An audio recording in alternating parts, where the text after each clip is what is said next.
అందరికీ నమస్కారం అండి. ఈరోజు మనము కృష్ణాష్టమికి సంబంధించిన విశేషాలను తెలుసుకుందాం. శ్రావణ మాసంలో పౌర్ణమి తర్వాత వచ్చే అష్టమిని బహుళ అష్టమినే శ్రీకృష్ణాష్టమిగా జరుపుకుంటాము. ఇది శ్రీకృష్ణుడు జన్మదినానికి సంబంధించింది కాబట్టి దీనిని జన్మాష్టమిగాను, అలాగే కృష్ణుడు గోకులంలో పెరిగాడు కాబట్టి గోకులాష్టమిగా కూడా పిలుస్తారు. దీనినే శ్రీకృష్ణ జన్మాష్టమి అని, శ్రీ జయంతి అని కూడా పిలుస్తారు. శ్రీకృష్ణాష్టమి మనకు ఉన్న పండుగలలో అతి ముఖ్యమైనది. శ్రీకృష్ణుడు ద్వాపరము కలియుగ సంధికాలమందు శుక్ల సంవత్సరంలో శ్రావణ మాసంలో బహుళపక్షంలో రోహిణీ నక్షత్రంతో కూడిన అష్టమి నాడు 2 యామముల రాత్రి సమయాన్న కారాగారంలో మేనమామ గండాన్న పుట్టాడు. కృష్ణాష్టమి చాలా గొప్పదైన వ్రతము. కృష్ణాష్టమి నాడు తిల అమలక పిష్టము ఒంటికి పట్టించుకుని స్నానం చేయాలి. అంటే తిల అంటే నువ్వులు, అమలకము అంటే ఉసిరి, ఈ రెండింటినీ కలిపి ఒంటికి పట్టించుకుని స్నానం చేయాలి. తులసి దళాలు వేసిన నీటితోటి ఆచమనం చేసుకోవాలి. ఈరోజు ఉపవాసం కూడా ఉండాలి. సాయంత్రం వేళ గృహం మధ్యలో గోమయంతో అలికి రంగవల్లులు తీర్చిదిద్దాలి. దాని మీద బియ్యం పోసి మండపం ఏర్పరిచి దాని మీద నూతన కుంభం ఉంచాలి. ఆ నూతన కుంభాన్ని గంధ పుష్ప అక్షతలతోటి అలంకరించాలి. దానికి శుభ్రమైన వస్త్రాన్ని చుట్టాలి. ఆ కలశం మీద బాలకృష్ణుడి ప్రతిమ ప్రతిష్ఠించాలి. తొలుత దేవకీదేవిని ప్రార్థించాలి. ఆ మీదట కృష్ణుణ్ణి ప్రార్థించాలి. అర్ధరాత్రి వరకు పూజలు చేయాలి. పాలు, పెరుగు, వెన్న వంటివి నైవేద్యం చేయాలి. చంద్రోదయ సమయంలో బయటికి వెళ్ళి అక్కడ అలంకృతమైన భూమి యందు ఫలాలతోటి పుష్పచందన సంయుతమైన శంఖం చేత ఉదకం గ్రహించి చంద్రుడికి అర్ఘ్యం ఇవ్వాలి. ఆ తర్వాత ఆ శంఖం చేతే నారికేళంలో ఉన్న ఉదకం కూడా గ్రహించి కృష్ణుడికి అర్ఘ్యం ఇవ్వాలి. ఇలా రాత్రంతా భగవంతుడికి సంబంధించిన కథలతోటి జాగరణ చేయాలి. మరునాడు భోజనం చేయాలి. ఈ విధంగా కృష్ణాష్టమి వ్రతాన్ని చాలామంది వారి ప్రాంతాల వారీగా వారి పెద్దవారి ద్వారా వచ్చిన ఆచారాల ద్వారా పాటిస్తూ ఉంటారు. శ్రీకృష్ణుడి కథతోటి సంబంధం కలిగిన స్థలాలన్నీ కూడా పవిత్రమైన క్షేత్రాలయ్యాయి. పరమాత్ముడు పుట్టింది ముట్రాలో, బాల్యం గడిపింది గోకులంలో, రాధాదేవితోటి ఆనందించింది బృందావనంలో. ఈ పండుగ ఒక్కో ప్రాంతంలో ఒక్కో రీతిని సాగుతుంది. మన రాష్ట్రంలో ఉట్ల పండుగ, ఉట్ల సంబరం, ఉట్ల తిరునాళ్ళుగా వాడుకలో ఉంది. తమిళనాడులో శ్రీకృష్ణాష్టమి రోజున స్వామిని పొన్న పువ్వులతోటి అర్చిస్తారు. కలియుగం ప్రారంభమయ్యి 5000 సంవత్సరాలు పైమాటే. శ్రీకృష్ణ నిర్యాణమైన దినమే కలియుగం ఆరంభమైన రోజు. శ్రీకృష్ణుడు యోగీశ్వరుడు, రాజకీయ దురంధరుడు, పరమాత్ముడు, గీతా ప్రవక్త. పరమాత్ముడైన శ్రీకృష్ణుణ్ణి ప్రతిదినము కృష్ణ కృష్ణ అని పఠిస్తే, ప్రతి క్షణము నిద్రలోనూ మెలకువలోనూ కూడా కీర్తిస్తే కలికాలపు బాధలు దరిచేరవని పురాణాలు తెలియచేస్తున్నాయి. ఇక శ్రీకృష్ణాష్టమి రోజున కృష్ణ పరమాత్మ విగ్రహాన్ని కానీ లేదా పటాన్ని కానీ చక్కగా అలంకరించి మండపం మందు ఉంచి షోడశోపచార పూజను పారిజాత పుష్పాలతోనూ తులసి దళాలతోనూ చేసి అర్చించాలి. అటు పిమ్మట వెన్నను అటుకులను నివేదన చేయాలి. శ్రీకృష్ణ పరమాత్మ శ్రీ మహావిష్ణువు అవతార పరంపరలో ఒక అద్భుతమైన అవతారం. శ్రవణ నక్షత్రము విష్ణువు యొక్క జన్మ నక్షత్రం. ఆ జన్మ నక్షత్రానికి సంబంధించిన శ్రావణ మాసంలోనే దేవకీ దేవుల యొక్క 8వ సంతానంగా జన్మించిన ఈ శ్రీకృష్ణాష్టమిని మనం అందరము ఎంతో భక్తి శ్రద్ధలతోటి జరుపుకుంటూ ఉంటాము. ఈ విధంగా కృష్ణాష్టమిని ఎవరైతే భక్తి శ్రద్ధలతోటి జరుపుతారో, ఆ రోజు ఉపవాసం చేస్తారో వారికి 1000 కపిల గోవులను, 1000 ఏనుగులను, 10,000 గుర్రాలని, 1,000,000 కన్యలను, కురుక్షేత్రాన్న 1,000,000,000 రత్న కనకాభరణాలని, అలాగే 3,000,000 నదుల స్నాన ఫలితాన్ని, నదీ స్నానాన్ని, పితృపూజ, పితృదేవతల ప్రీతిగా ధర్మశ్రాద్ధము చేసిన అనేకమైన దివ్యమైన ఫలితాలు కలుగుతాయని పురాణాలు తెలియచేస్తున్నాయి. ఇది అత్యంత పవిత్రవంతమైనది, సర్వపాతకములను పోగొట్టేది, సమర్థవంతమైనది శ్రీకృష్ణాష్టమి వ్రతం. ఈ కృష్ణాష్టమి వ్రతాన్ని ఎవరైతే పాటిస్తారో, ఆచరిస్తారో వారికి 28 కోట్ల ఏకాదశులు చేసిన వ్రత ఫలితం కలుగుతుందని తెలియచేస్తోంది. అలాగే సర్వ వేదాధ్యయనం చేసిన ఫలితం కూడా లభిస్తుంది. ఇంకా ఈ శ్రీకృష్ణాష్టమి వ్రతాన్ని ఎవరైతే ఆచరిస్తారో వారికి దౌర్భాగ్యము, దారిద్ర దుఃఖములు తొలగి వీణ, మేళ, మృదంగ వాద్యములు ధ్వనులతోటి విమానమెక్కి శ్రీకృష్ణ వ్రతాన్ని ఆచరించేవారు విష్ణులోకాన్ని చేరుకుంటారని తెలియజేస్తోంది. రాధతో కలిపి చేసే కృష్ణ పూజయే సత్ఫలితాన్ని ఇస్తుంది. రాధాదేవి శ్వేత చంపక పుష్పం రంగులో ఉంటుంది. అలాగే 1,00,00,000 చంద్రుల కాంతులతో సమానమైన వదనాన్ని కలిగి ఉంటుంది. నిత్య యవ్వని, శాంత స్వరూపురాలు. రాసమండలంలో మధ్యన ఉంటుంది. నమస్తే పరమేశాని రాసమండల వాసిని, రాసేశ్వరి నమస్తే కృష్ణ ప్రాణాధి రాధిక ప్రియ అంటూ వేదాలు రాధని స్తుతించాయి. రాధను అర్చించకుండా శ్రీకృష్ణుని అర్చించే అధికారము ఎవరికీ లేదు. రాధాదేవి కృష్ణుని యొక్క ప్రాణప్రియ, శ్రీకృష్ణుడు రాధికాధేనుడు. దేవకీదేవులకి అష్టమ సంతానము శ్రీకృష్ణుడు.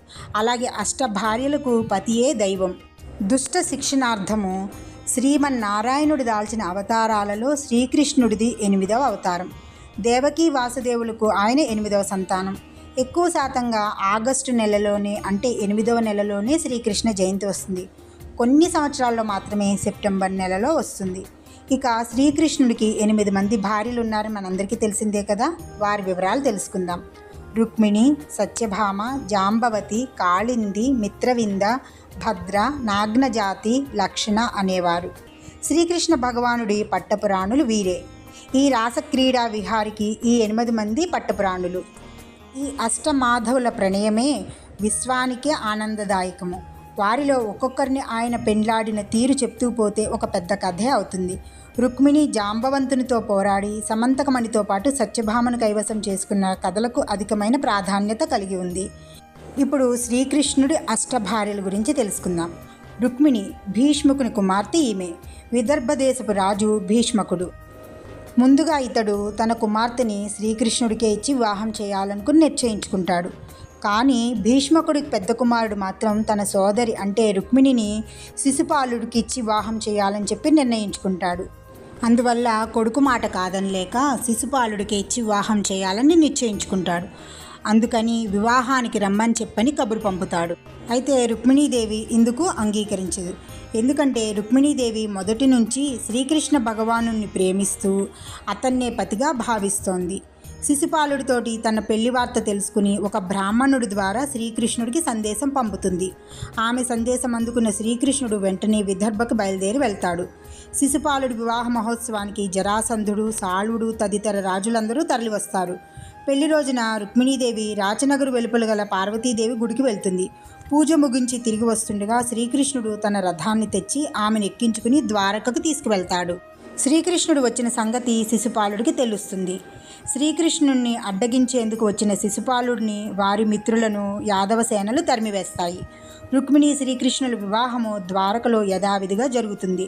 లోక కళ్యాణం కోసం రుక్మిణీదేవితో పాటు సత్యభామ, జాంబవతి, భద్ర, మిత్రవింద, కాళింది, నాగ్నజితి, లక్షణ అనే మరో 7గురిని కూడా శ్రీకృష్ణుడు వివాహం ఆడి అష్టభార్యలతోటి ద్వారకా నగరంలో ఉంటూ లోకానికి ప్రేమతత్వాన్ని చాటుతాడు.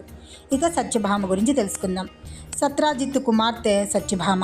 శ్రీకృష్ణుడు సత్రాజిత్తు వద్ద గల సమంతకమణిని అడుగుతాడు. దానికి అతడు సమ్మతించలేదు. ఒకరోజు సత్రాజిత్తు సోదరుడైన ప్రసేనుడు ఆ సమంతకమణిని ధరించి వేటకు వెళ్తాడు. అక్కడ ఒక సింహము అతన్ని చంపి మణిని ధరిస్తుంది. జాంబవంతుడు ఆ సింహాన్ని చంపి తన కుమార్తె అయిన జాంబవతికి ఇస్తాడు. సమంతకమణి కోసము శ్రీకృష్ణుడే ప్రసేనుణ్ణి హతమార్చాడు అనే అపవాదు లోకమంతా వ్యాపిస్తుంది.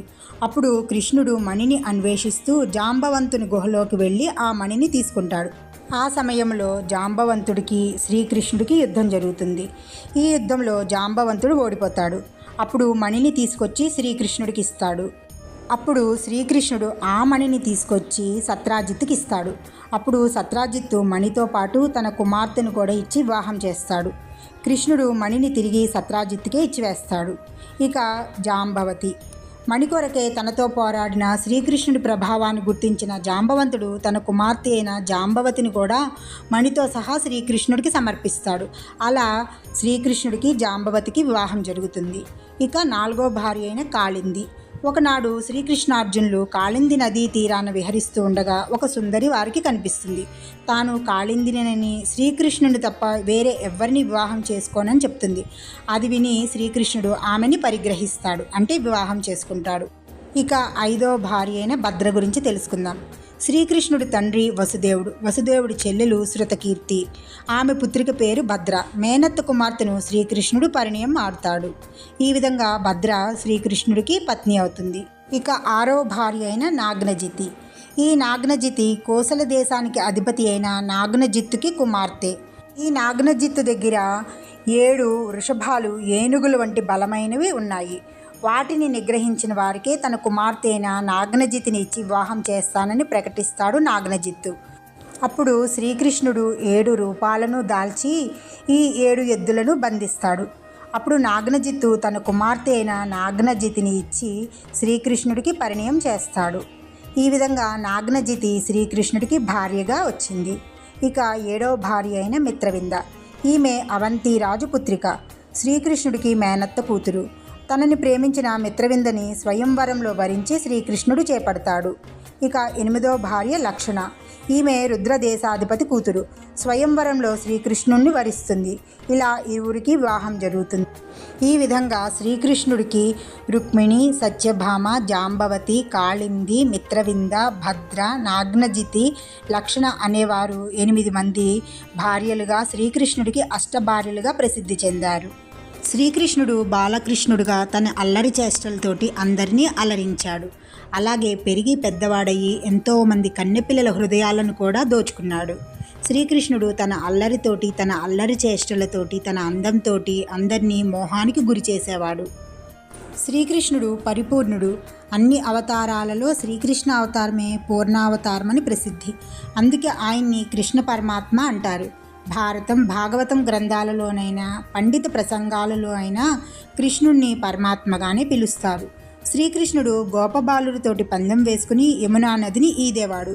ఇందులోని అంతరార్థం ఏమిటంటే సంసారం అనే జీవన ప్రవాహాన్ని ఈదడమే కాకుండా మోక్షం అనే గమ్యాన్ని చేరాలని ఆయన ప్రబోధం. ఎక్కడ కృష్ణుడు ఉంటాడో అక్కడ ధర్మం ఉంటుంది, ఎక్కడ ధర్మం ఉంటుందో అక్కడ జయం కలుగుతుంది అని చెప్తారు. కృష్ణ అంటే సదానందం లేక సచ్చిదానందం. ఇది పరబ్రహ్మ వాచకం. శ్రీకృష్ణ భగవానుడు రసస్వరూపుడు, నారాయణుడు అవుట వల్ల రసాశ్రయభూతుడని చెప్పబడుతున్నాడు. కృష్ణాష్టమి రోజున కృష్ణపీఠాన్ని అమర్చి కృష్ణుడి యొక్క విగ్రహాన్ని కానీ, పారాడే పసివాణ్ణి కానీ, ఉయ్యాలలో ఊగే చిన్నారి కృష్ణుని పెట్టి కృష్ణ పాదాలు వేసి ధూపదీపాలతోటి స్తుతించి అర్చించాలి. అలా చేసే కృష్ణుడి కృప తప్పకుండా లభిస్తుందని పెద్దవాళ్ళు తెలియచేస్తున్నారు. అలాగే రాధా మాధవుల ప్రణయ కలహం అంటే రాధా శ్రీకృష్ణుల ప్రణయ కలహమే లోకానికి సమ్మోహనం. రాధ లేని కృష్ణుడిని ఊహించలేము, కృష్ణుడు లేని రాధని దర్శించలేము. అందుకే ఎన్నో విరహ గీతాలు కూడా ఉన్నాయి.